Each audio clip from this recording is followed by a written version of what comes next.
میں پیدا فرمایا، یہ اس کا کرم، یہ اس کا فضل ہے۔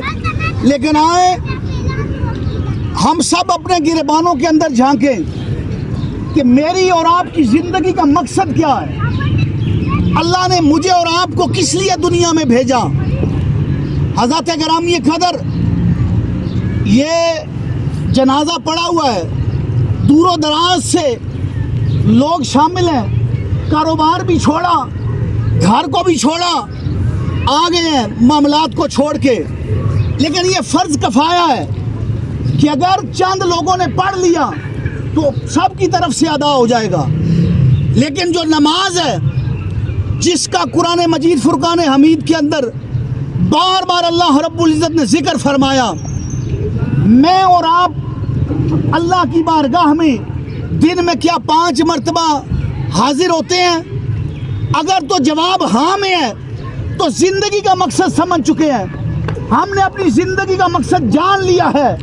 اور اگر نہیں ہے تو پھر جان لیجئے ایک دن آئے گا جب یہاں ہوں گے ہم اور نماز جنازہ پڑھنے والے کوئی اور ہوں گے، اور اس وقت ساتھ ہمارے نہ ہمارے باپ نے جانا ہے، نہ ہمارے رشتہ داروں نے جانا ہے، نہ دوستوں نے جانا ہے، یہ ساتھ قبر کے باہر تک ہے۔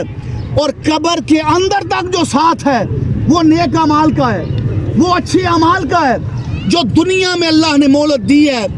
آئیں جو ہمارا فرائض ہے کم از کم اپنی زندگی کے اندر ہم ادا کرتے رہیں، تاکہ جب اس دنیا سے جائیں تو اس وقت اللہ رب العزت کا کرم ہمارے شامل حال ہو، اور پھر دنیا کے اندر کسی کے سامنے جا کے میں اور آپ کسی کو دھوکہ دے سکتے ہیں، کسی کو اپنی باتوں کے اندر راضی کر سکتے ہیں۔ لیکن آئیں ذرا قرآن کو سنیے اور قرآن کو سمجھنے کی کوشش کیجئے۔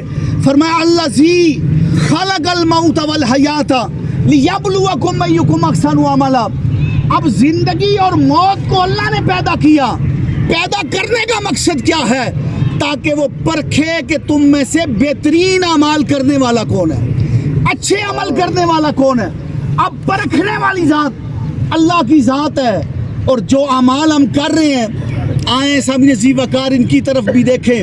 اور زندگی کا مقصد جو میں نے بات کی تھی وہ یہی ہے کہ اللہ رب العزت کی بندگی، زندگی آمد برائے بندگی، زندگی وہی ہے جس میں رب کی بندگی ہے، جس میں اگر ہم نماز پڑھتے ہیں، حقوق اللہ اور حقوق العباد کا خیال کرتے ہیں، باقی یہ سارے معاملات جو ہیں یہ یہیں پہ رہ جانے ہیں۔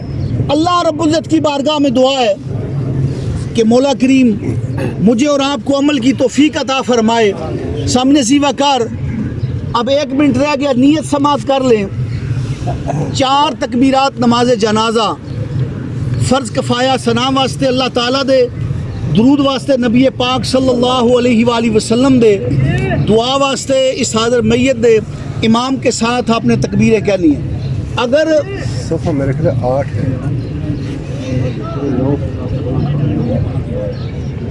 جتنے مہمان تشریف لائے ہیں ان کے لیے کھانے کا اہتمام کیا گیا ہے، وہ کھانا تناول فرما کے جائیے گا۔